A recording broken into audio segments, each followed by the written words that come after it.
yang mulia ini, di bulan mulia ini kita bisa berkumpul melaksanakan kegiatan yang diawali dengan sholat duha, kemudian sholat tasbih. Bagaimana sholat tasbihnya tadi? Panas? Mantap. Oke. Insya Allah sholat tasbihnya sahdu. Yang penting dinikmati, akan terasa di hati kita masing-masing. Baik, kegiatan ini seperti yang sudah Bapak share beberapa hari yang lalu, setiap hari Jumat sekarang dan Jumat akhir nanti di tanggal 22 kita kegiatannya adalah seperti tadi, ada sholat tasbih dan dilanjutkan dengan kajian agama yang akan disampaikan oleh ustadz-ustadz yang kita undang. Baik, pada kesempatan ini ustadznya kembali tampil, ustadz lokal ya, tapi insya Allah ijazahnya internasional yang sudah melalang buana kemana-mana. Jadi ini bukan ustadz lokal kaleng-kaleng, tapi adalah ustadz lokal yang luar biasa. Baik, mari kita sambut Ustadz Al-Mukarram Al-Ustadz Dr. Kandidat Balo Siregar MPD. Kepada Ustadz kami persilakan.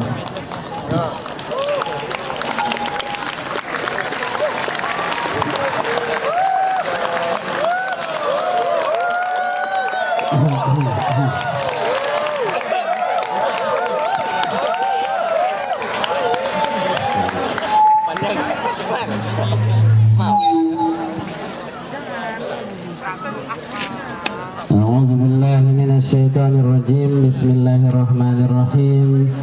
Assalamualaikum warahmatullahi wabarakatuh. Kurang semangat, kita ulangi sekali lagi. Siapa yang menjawab salam saya masuk surga, amin.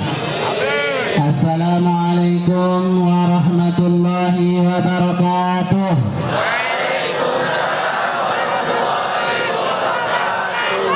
Alhamdulillah, yang paling kuat suaranya menjawab salam nanti dia yang pertama masuk surga. Amin. Alhamdulillah, wassalatu wassalamu ala rasulillah, la nabiyya ba'dah. Amma ba'du, bersyukur kita kepada Allah subhanahu wa ta'ala karena telah memberikan kepada kita limpahan nikmat dan karunia, sehingga kita masih dapat hadir di sekolah yang kita cintai ini untuk mengisi kegiatan kita sehari-hari, mengisi bulan suci Ramadan dengan aktivitas-aktivitas positif seperti belajar, ibadah dan lain sebagainya. Bersolawat kita kepada baginda Rasulullah sallallahu alaihi wasallam yang berlafazkan Allahumma salli wa sallim ala sayyidina Muhammad wa ala ali sayyidina Muhammad. Salatullah salamullah ala Taha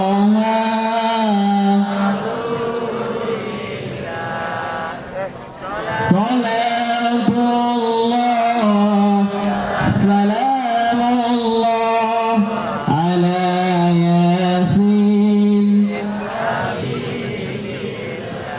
Siapa yang banyak membaca sholawat nanti di akhirat akan mendapatkan syafaat beliau.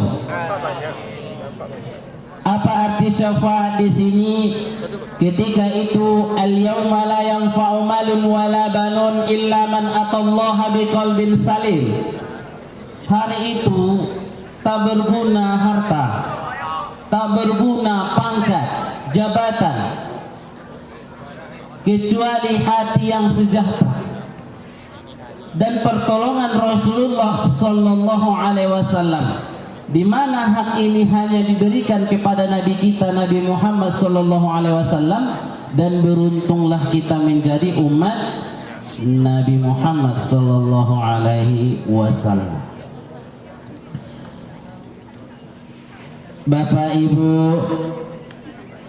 anak-anak kami yang ganteng-ganteng dan yang cantik-cantik, semoga kita dapat limpahan rahmat Allah Subhanahu wa taala. Pagi hari ini kita akan membahas, materinya adalah masalah akidah. Kita di atas dunia ini memiliki Tuhan. Siapa Tuhan kita? Yaitu Allah Subhanahu wa taala. Kenapa kita tahu Tuhan kita namanya Allah Subhanahu wa taala?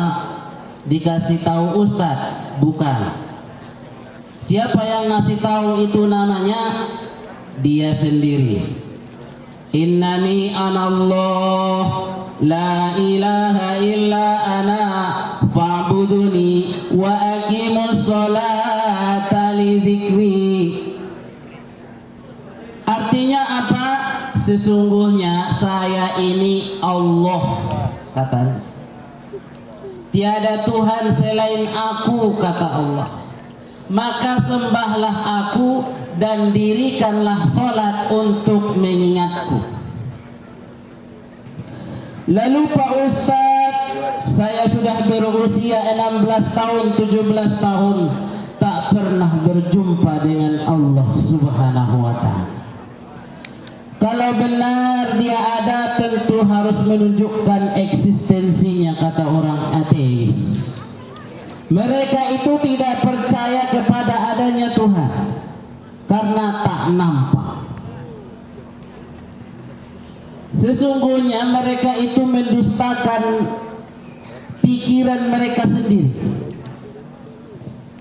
Secara tidak langsung, dengan alam semesta ini saja tanda-tanda Allah Subhanahu wa ta'ala sudah begitu banyak. Ada seorang ateis ngajak debat seorang ulama. Oke, kata ulama. Ditunggunya sampai jam 9 siang tak datang-datang ulamanya. Sampai sore jam 4 tak datang-datang. Pas jam 5 datang ulama. Apalah kau nih? Katanya bertuhan. Masa datangnya telat? Itu dia masalah tadi. Pas saya mau nyebrang sungai, banjir, tak bisa lewat. Tiba-tiba jatuh tumbang sebatang pohon, lalu berubah jadi perahu, dan saya pun bisa menyeberang. Ketawa ini orang ateis. Mana mungkin, katanya. Mana mungkin itu terjadi? Itu saja kamu merasa tidak mungkin terjadi kecuali ada yang menciptakannya, apalagilah alam semesta ini. Begitu indah, begitu teratur, begitu sempurna, mana mungkin ada dengan sendirinya. Dari sini dia, seorang ulama ini, mematahkan argumennya dengan mudah, gampang sekali, dijawab oleh dirinya sendiri.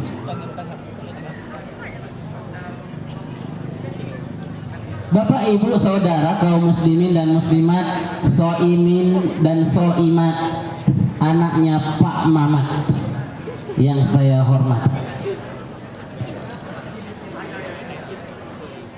Kita tidak nampak Tuhan bukan berarti dia tidak ada.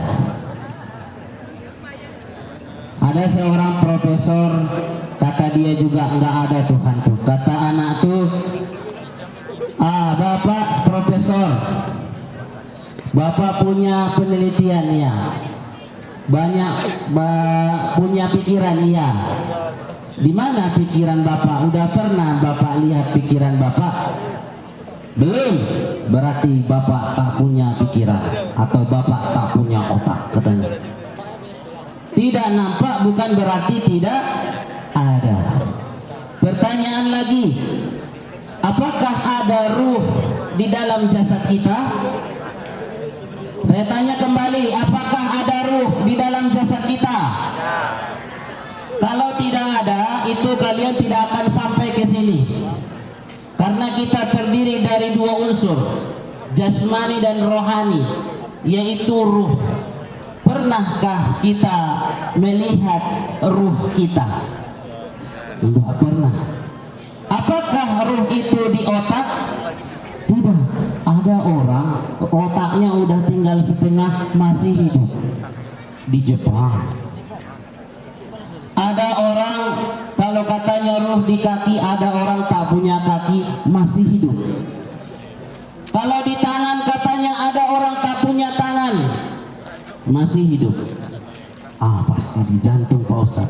Ada orang tak punya jantung masih hidup. Yang benar aja Pak Ustaz. Benar. Di Amerika sudah ditemukan satu teknologi yang bisa menggantikan jantung. Kayak baling-baling gitu. Tengok di YouTube. Sudah ada contoh barangnya. Jadi ruh itu entah di mana, tapi kita percaya adanya. Dan kadang kita pun sering terpana, sering silau. Kita melihat kayu yang dimasukkan ke dalam air seolah-olah kayu itu bengkok, padahal dia lurus. Ini kita tertipu. Dan pikiran kita tidak akan pernah bisa membayangkan sesuatu yang belum pernah dilihat mata. Pikiran tidak bisa membayangkan sesuatu yang belum pernah dilihat mata. Maka jangan pernah membayangkan Allah itu seperti ini, seperti itu. Tidak akan pernah sama. Karena kita tak pernah melihatnya dan kita tidak akan bisa memikirkannya. Saya kasih tantangan. Kira-kira adik-adik semuanya bisa tidak membuat makhluk baru yang belum pernah diciptakan Allah Subhanahu wa Ta'ala? Bisa tidak menggambar makhluk baru yang belum pernah diciptakan Allah Subhanahu wa Ta'ala? Tidak akan pernah. Pasti kita akan menyambung-nyambung makhluk yang pernah ada. Umpamanya kita ambil sayapnya burung, kita satukan dengan badannya kuda, terus kepalanya kita ambil kepala manusia.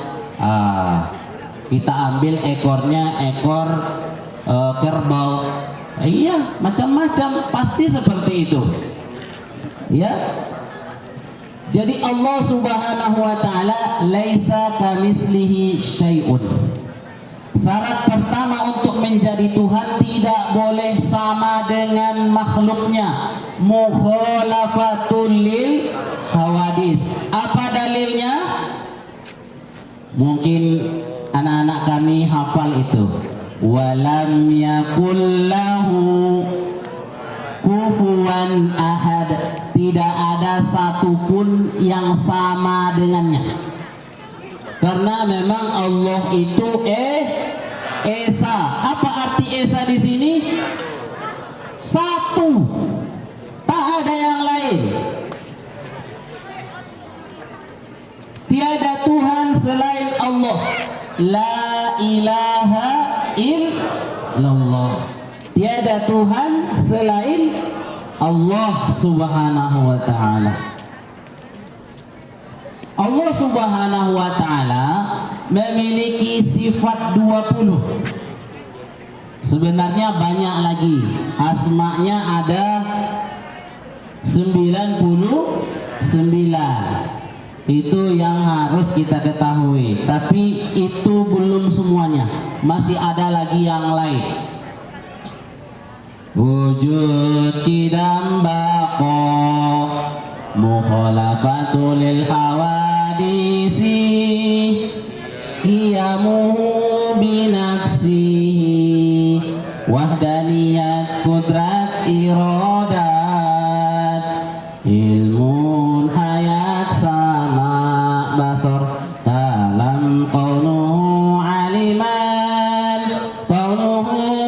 dan kaunuhu qadiran sami'an basiran mutakalliman. Yang pertama wujud. Apa artinya? Wajib ada, tapi adanya seperti ada dan tiada. Dikatakan ada tak nampak, dikatakan tiada, ada dia. Buktinya ada alam semesta. Tidak mungkin ada sesuatu tanpa ada yang menciptakan. Yang kedua, kidam. Apa arti kidam? Terdahulu. Ya, Allah sudah ada sebelum yang ada.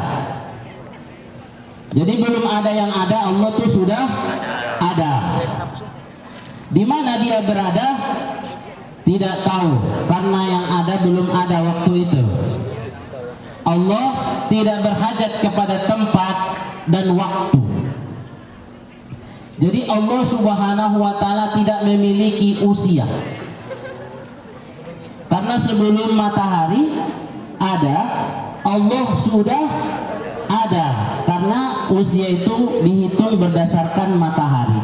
Kalau orang Arab usianya dihitung berdasarkan bulan. Belum ada bulan, belum ada matahari, Allah sudah ada. Jadi berapa usianya Allah Subhanahu wa taala? Tidak tahu. Karena belum ada matahari dan bulan, Allah sudah ada. Baqa, kekal. Sesudah alam semesta ini hancur lebur, dunia ini Allah itu tetap ada. Wa yabqa wajhullah.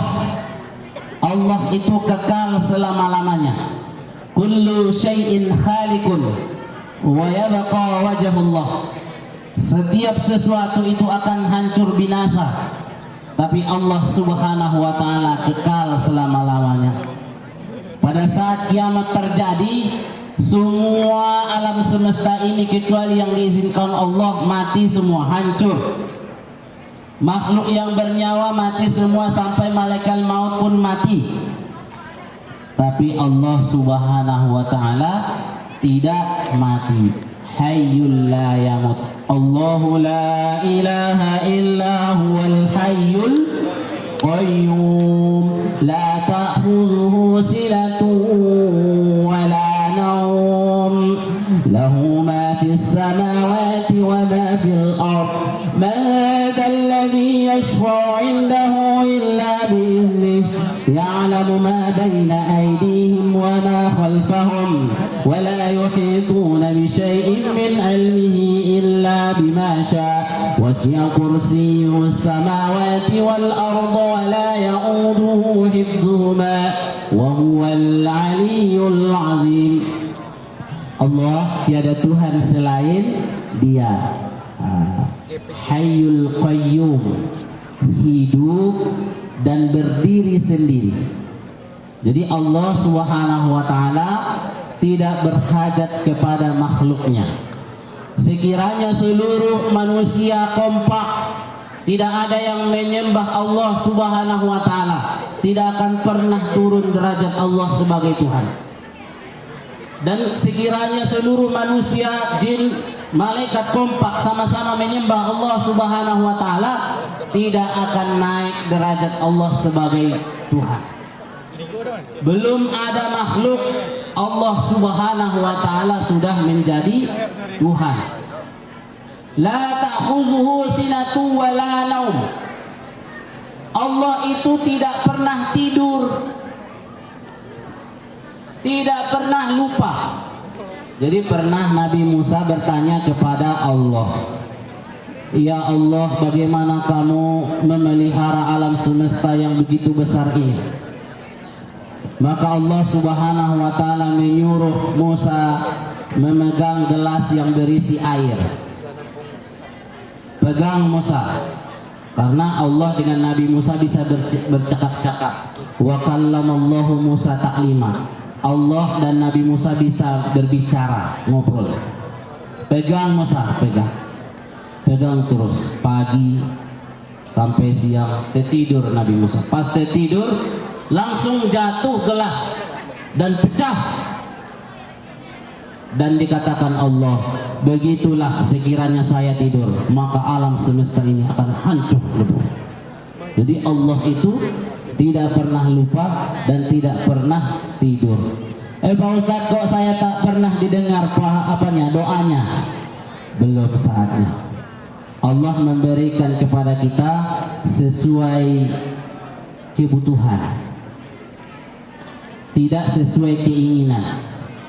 Kalau sesuai keinginan tak akan pernah habis keinginan manusia, begitu besarnya. Tapi Allah tahu mana yang terbaik dan Allah berikan kebutuhan. Tinggal sabar saja, banyak meminta kepada Allah, wasta'inu bis-sabri was-shalah. Sabar meminta kepada Allah dalam keadaan sholat dan khusyuk kepada Allah Subhanahu wa ta'ala. Baqo, habis baqo apa? Baqo mukhalafatul lil hawadis, tidak pernah sama dengan makhluk. Kalau Tuhan itu sama dengan makhluk, berarti gugur syarat dia sebagai Tuhan. Kalau agama orang lain memiliki Tuhan yang sama dengan makhluk, itu bukan Tuhan namanya. Qiyamuhu binafsi, tidak berhajat kepada apapun. Kita yang berhajat kepada Allah, bukan Allah berhajat kepada kita. Wahdaniyat, esa, hanya dia, lam yalid wa lam yulad, tidak beranak dan tidak diperanakkan. Jadi ada orang bertanya ini, Pak Ustaz, bisakah Allah menciptakan anaknya? Bisakah Allah menciptakan anaknya? Apa jawabnya kira-kira Bapak Ibu? Kalau kamu katakan tidak, kamu sudah kafir. Apa jawabnya berarti? Bisa. Kalau kamu katakan bisa, kamu sudah kafir.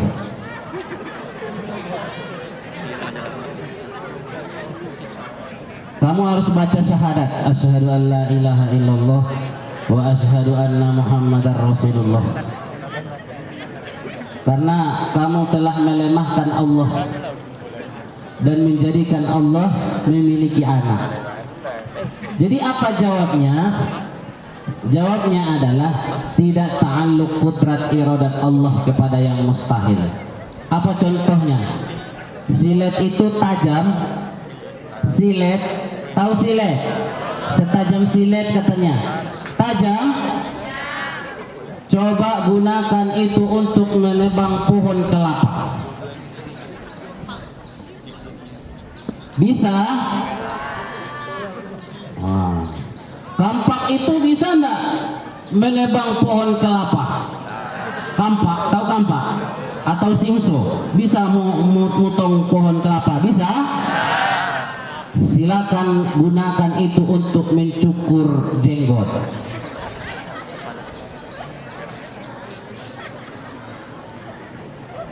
Iya, begitulah perumpamaannya, begitulah contoh mudahnya. Kudrat iradat. Jadi kudrat iradat, mana duluan iradat daripada kudrat? Kudrat daripada iradat. Berarti menciptakan dulu baru berkehendak. Sebenarnya kudrat dan iradat Allah tak bisa dipisahkan. Apa dalilnya Pak Ustaz? Idza arada syai'an ayyaqula lahu kun fayakun. Saat itu dia berkehendak, saat itulah terjadi. Beda macam kita. Kalau mau makan nasi satu piring butuh 6 bulan. Kok lama kali Pak Ustaz? Iya. Iya, bersihkan dulu sawahnya, terus semai dulu padinya. Udah bisa agak besar 10 cm baru pisahkan, tanam satu-satu, tunggu dulu masak. Udah masak, udah bisa dimakan, belum. Jemur dulu. Udah bisa dimasak? Belum. Antar ke mesin padi. Udah itu udah bisa dimasak? Belum, masih beras. Masak dulu. Udah bisa dimasak? Belum juga. Kasih lauk dulu. Udah bisa dimakan? Belum juga. Belum hidup TV-nya. Udah itu, udah hidup TV, udah ada lauk, udah ada, lupa minumnya.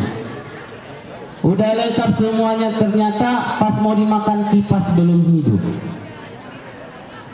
Udah itu pas mau nyuap ada orang ketuk pintu, assalamualaikum. Waalaikumsalam, tak jadi makan. Lama kita mau makan saja susah. Sedangkan Allah Subhanahu wa taala idza arada syai'an ayyakula lahu kun fayakun. Kudrat iradat ilmun. Siapa sesungguhnya yang memiliki ilmu di atas dunia ini? Allah Subhanahu wa taala. Bagaimana perbandingan ilmu manusia dengan ilmu Allah Subhanahu wa taala? Kamu ambil jarum, kamu celupkan ke laut.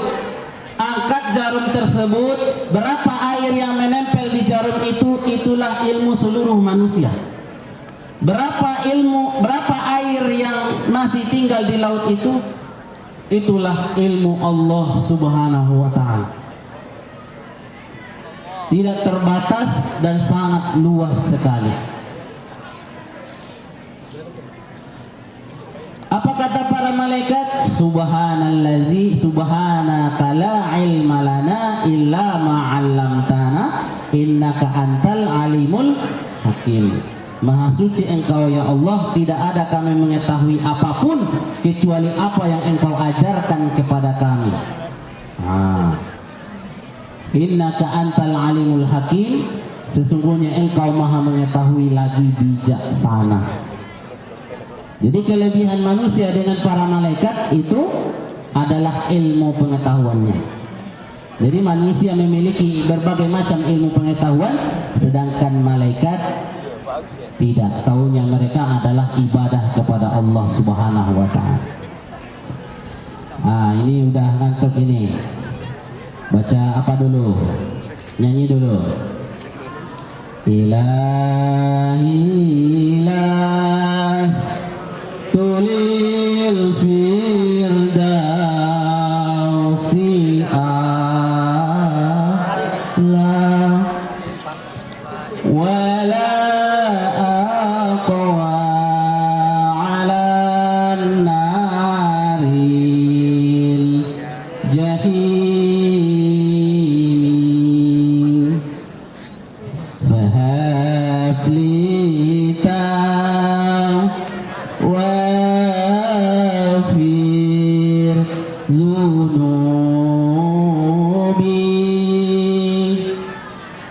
fa innaka ghafirun dzambil azim. Wahai Tuhan, ku tak layak ke surgamu, namun tak pula aku sanggup ke nerakamu. Ampunkan dosaku, terimalah taubatku. Sesungguhnya Engkaulah pengasih dan penyayang. Ya, ilmun hayat, Allah hidup, hayun, tidak akan pernah mati, karena Allah tidak memiliki ruh seperti kita. Allah Subhanahu wa taala juga Maha mendengar dan Maha melihat. Allah Subhanahu wa taala mendengar langkah kaki semut pada malam hari di atas batu yang hitam. dan Allah melihat semut hitam di atas batu yang hitam,